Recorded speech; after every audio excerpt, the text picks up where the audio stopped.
But the thing is once I found myself, I started getting in tune with it and being able to help other people with their problems. Just recently, a black panther and her kitten. Wow, I was going to tell you a story too. Now I could sleep right next to us in our campsite. Wow. Every night they come and nobody even believed me. When the first day I moved here, second day, I'm going to Walmart for my new apartment. I need some shit. And I see a cat like I've never seen in my life. I mean, it's big, you know, from St. Pete, you don't see shit like that. So I see this cat jump a fence right on the Canto, going to that Walmart, jump one of the fences, dart across the street in front of my car, maybe 50 feet. I mean, it wasn't like I was gonna hit it, but it was going like a freight train, and it was so big that I was like, if that thing fucking hit me like that, I'd be done. I would be knocked out. This cat scared me at first, but I had to protect Dave's wife. He's a little timid. Yeah, and that's in Ozello is where that was? Yeah, right next to the Circle K. We're that lot right there. Holy shit. You see where the paths go into the woods? Yeah.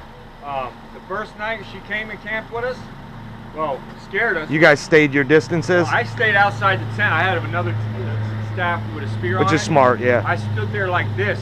Right.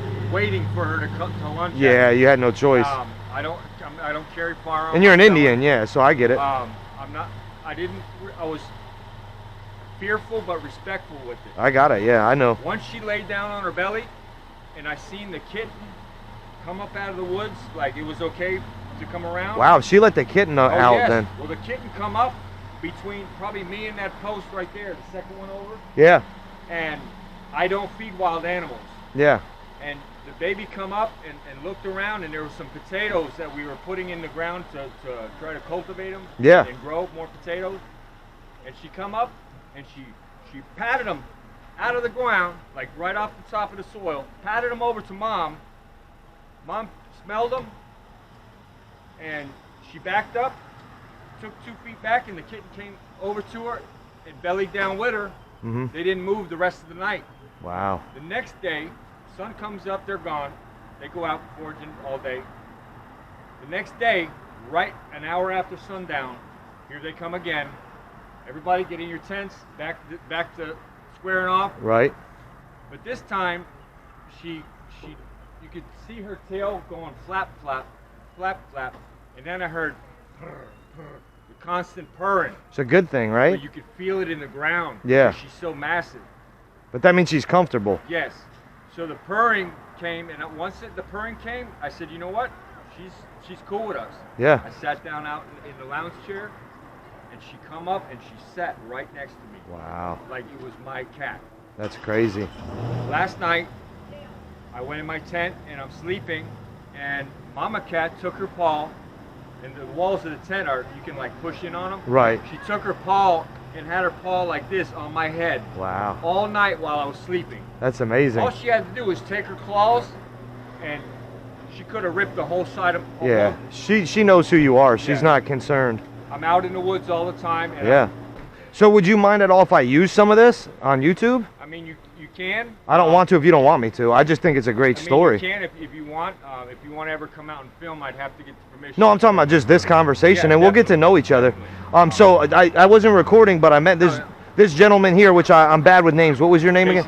Casey. So this is Casey, and he was just looking for some water or a drink, and he gave me a really nice vape. I guess I set it in my car maybe already.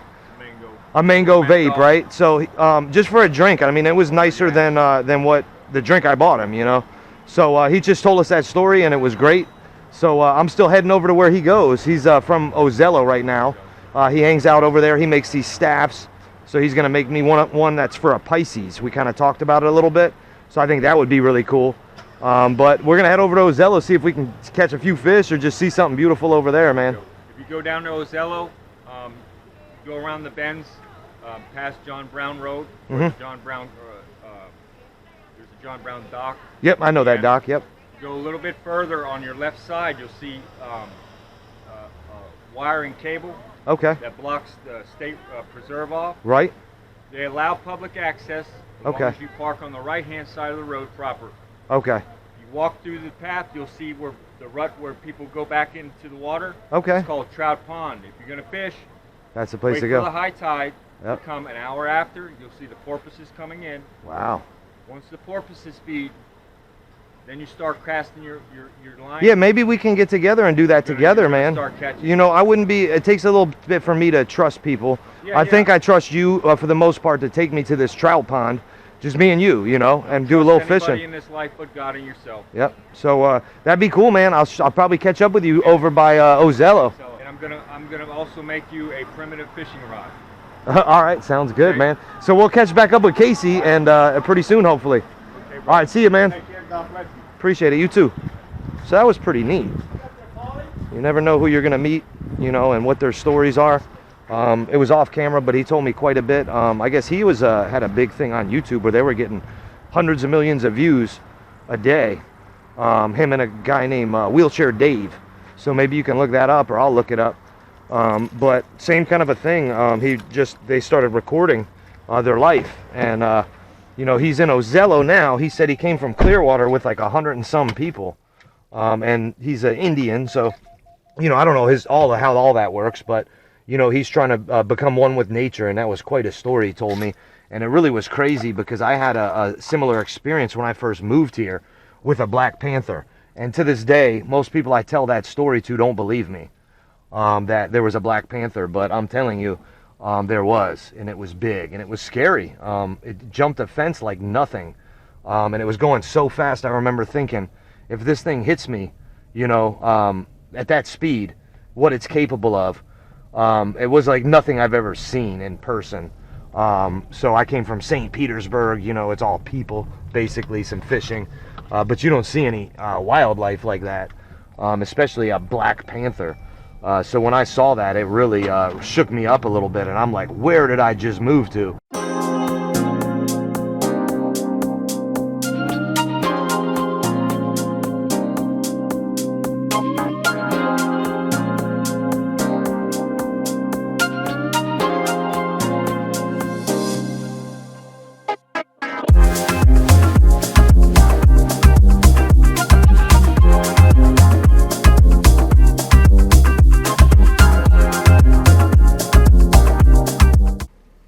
So this is where Casey was talking about. So when you come up 19, whether you're coming from the south, north, or from the coming from the north back down south. So for me, I was coming from Crystal River, so I traveled south down US 19, and what you'll see is that road, West Ozello Trail, and then this is that Circle K that Casey was talking about. So you would turn here. I went ahead and turned through the parking lot just to kind of give you an idea of where we are. So you'll just make a right here. And just like Ford Island Trail up the road in Crystal River, it's quite a ways down. So when you turn to get to the spot that I'm going to go today to show you, you're going to take it almost all the way to the end. So you're just going to continuously drive down this road. But it's a pretty cool ride, you know, experience. The road in the town is interesting. It's mainly a fishing town, so it's solely almost based on the water and fishing. Most of the houses are stilt houses. The people are very interesting. This must be kind of where he's talking about with that that area where he has his tent, probably back behind the store. But we're just gonna go down the road here and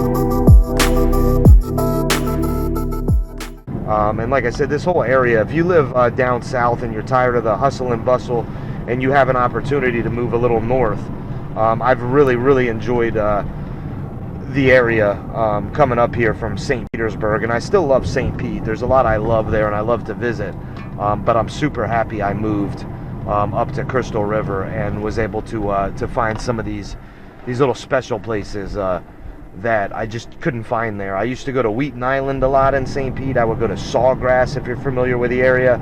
You know, those are two areas in Boyd Hill that are kind of nature preserves there, but besides those, you're not going to find much. Most of it's going to be city or suburbs, so that just wasn't really what I wanted anymore. So I'm going to go ahead and turn the camera off, and next time I'll probably show you that restaurant. So there's a lot of these little spots here where there's the flow through, you know, where you can see right now that water kind of zooming out, and then you have the mangroves on top of it. So what a great little fishing spot. You know, if you could get a kayak in here, which you can. I don't know about this area.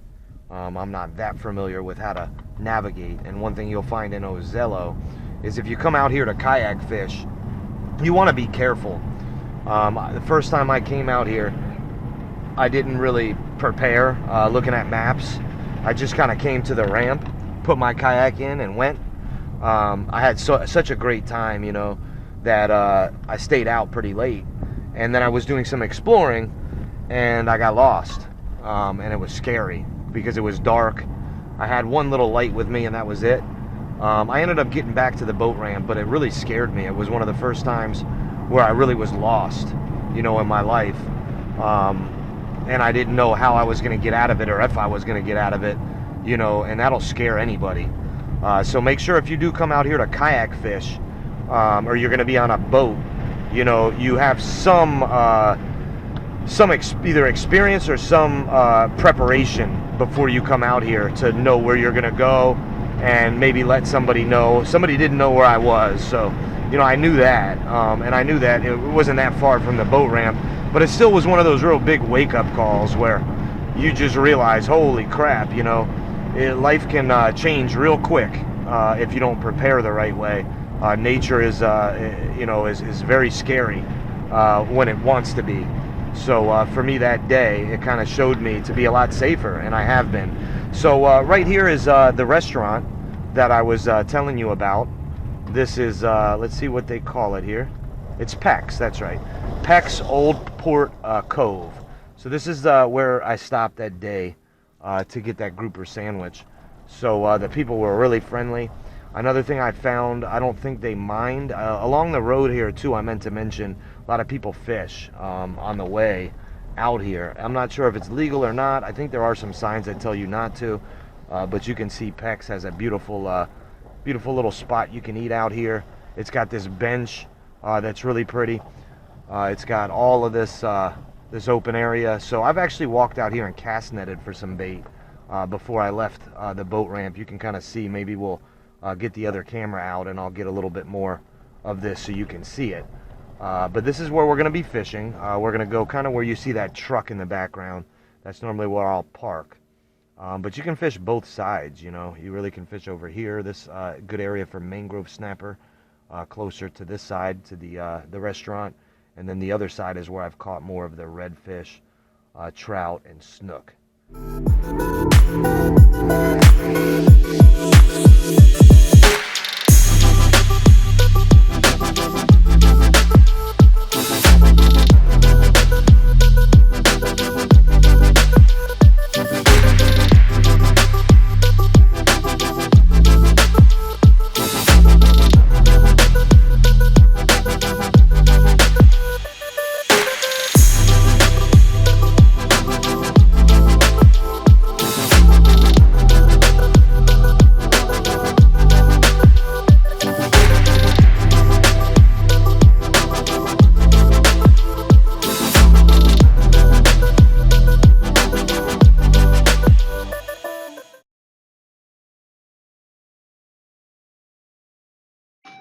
And now we're right on the water. There's that bird that's fishing. So we are his competition. Look at him, he's beautiful. I hope I don't scare him. Alright, so it looks like we have some water movement. It's probably the best time of the day to fish, because that sun's going down. So the sunrise and sunset, at least for me, has always been money. You can see that water flowing. And we got a couple people here, but there's plenty of room for me to park. I always park right here, kind of where this truck is. So I'm gonna pull over. It looks like the camera's getting a little blurry. Oh, there we go. But let's get a view of where we're gonna be fishing, and then we'll just start to fish. But it's such a beautiful time. Look, there's the van. Here's the seawall. It goes all the way down that way. But we're gonna try to give you a different perspective and view here of the seawall itself, and then this corner. So right now I wouldn't want to fish right here because you know, my bait's gonna get blown right to me. That's why everyone's fishing. If there's some people that are probably fishing on that side right now, so we'll probably join them. We'll look for our little area. But with all this water movement, that's what the fish are gonna want, is to eat on this other side. So we'll hop the fence, and this is where that water's coming out. So you can see the bird there got his meal. So we know there's some stuff happening. It looks like he might have got, is that a fish? A little fish, like a little pinfish. Let's see if enjoy watching him a little bit. Just trying to figure out how to get it all the way down.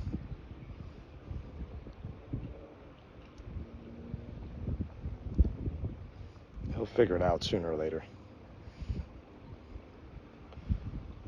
But we're gonna go ahead and get our stuff and see if we can't probably fish this side so we don't bother the gentleman over there. Head back to the van and get our stuff. But it's such a beautiful time. Look this way. I don't know if it'll show, but when that sun goes down, there's nothing like it. You know, the colors and the natural Florida. Hit the button. We got a couple rods now. We got a brand new rod we haven't tried. We snapped it. It was a Bull Bay rod, medium heavy. This is the second time one has broke on me on just a cast. So I paid $50 to Sodium, and they hooked me up today with a brand new rod. Let me change the action to heavy, because I really don't have a heavy rod. So I do a lot of snook fishing, so that's weird. I have like a medium rod that's more of a, I mean, you could call it a heavy for sure. It's like a Tiger Light. They don't even make them anymore, but it was Ugly Stick Tiger Light. So that's kind of what I use to pull the snook out a lot. But maybe we'll try this one too, the bigger Bull Bay rod. You can see it's a lot thicker backbone there. So it's the assault rod. We'll use that a little bit. I mean, here I don't think I'm going to be hooking in anything giant. Like I said, most of the time it's smaller stuff, so I have the other one ready. And then I found this a couple weeks ago at Rule King that I was mentioning on the way up here. You can see my lantern has some paint on it and stuff. But you know, certain things I don't even need in this, but I just love it. It's gives you all your stuff, you know, in one quick thing. So I got all kinds of fishing gear. All I need is basically this and those poles. So we'll try to set up the camera so you can see me, and I'll probably also wear the glasses that record. What a beautiful day time. So let's just cast out. We're not going to spend too much time here. I just wanted to kind of cover the area, and then we'll head home and see if we can watch a movie.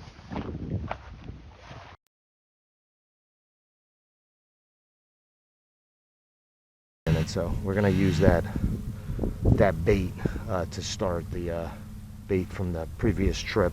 It was funny because pulling it out of the freezer today, somehow something happened in the garage where I keep a freezer with the extra bait that I have, and my freezer wasn't working, and some of this bait was still moving when I packed it up you know, a few hours ago. So maybe that'll help a little bit. We'll find out.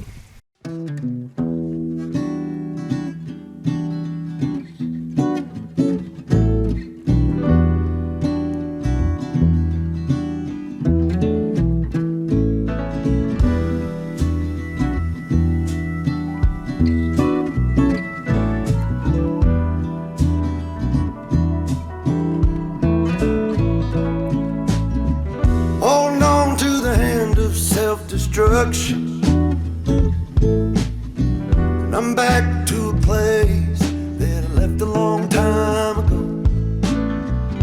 Just give me a sec while I smoke this cigarette.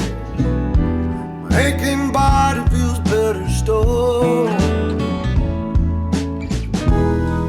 do you do when you just pick up my guitar and too much on your plate when I need to escape? Everything will be better when I find a way.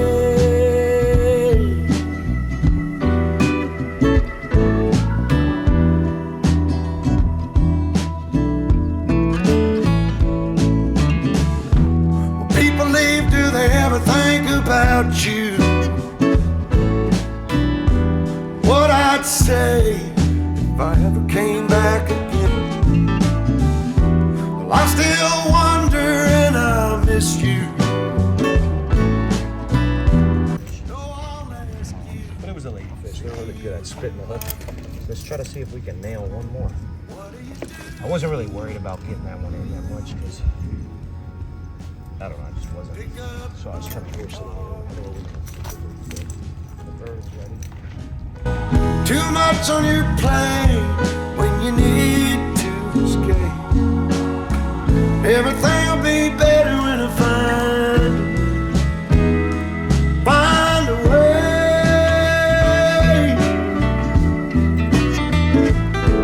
Oh. All right. Or if I catch a fish, maybe I can like accidentally drop it next to you.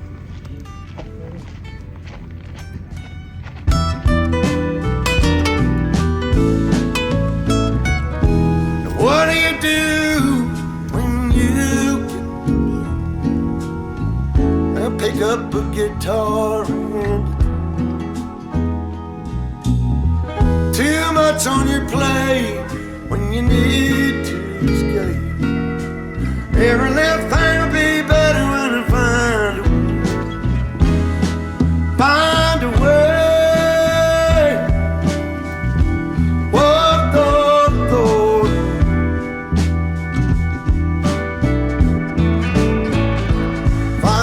A few moments later.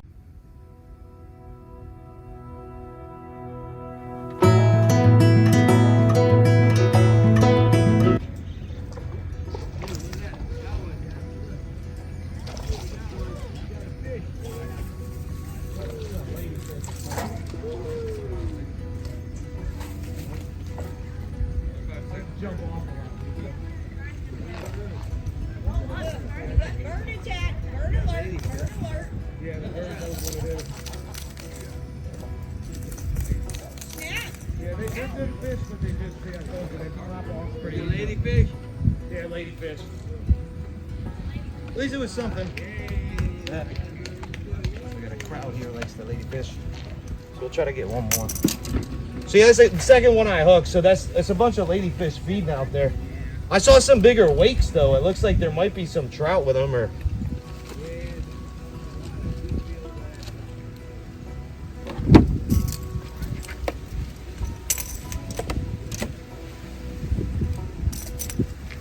We'll try one more and I'm going home.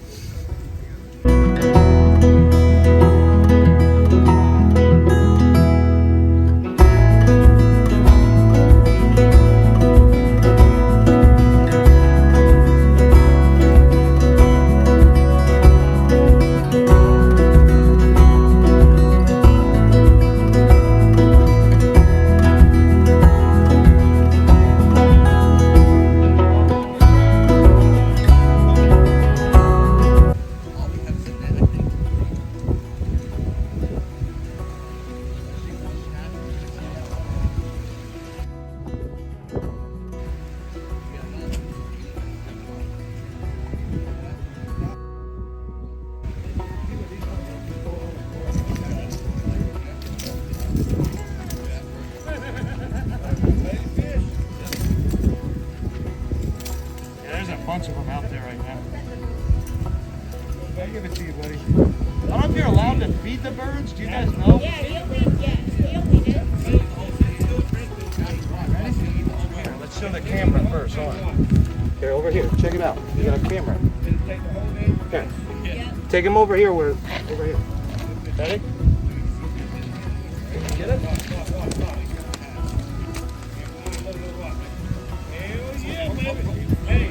He said thank you. Yeah, awesome. Don't drop it, buddy. That's pretty cool. Maybe we'll try one more. Yeah, he was waiting over here with me.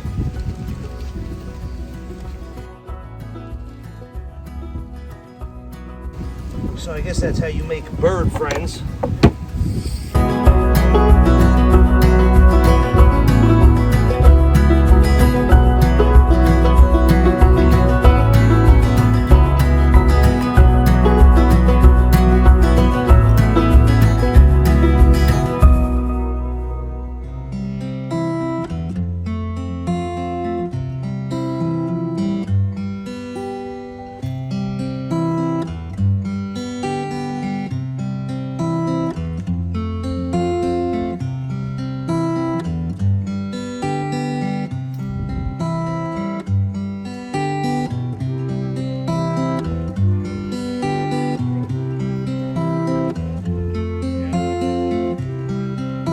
That was where I caught my first like snook that hooked me. Actually, was in Ozello, man.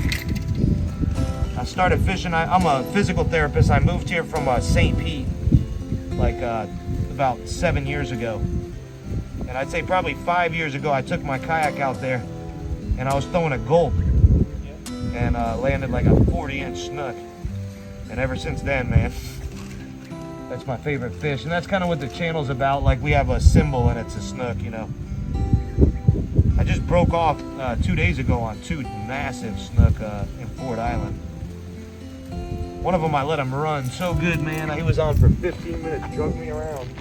And then I had him turn around. Everything was great. Like 5 feet from the boat somehow.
Fishing not only brings us closer together, it brings us closer to God, closer to ourselves.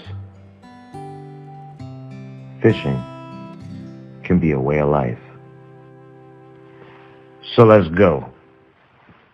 Grind in the flats. Like and subscribe.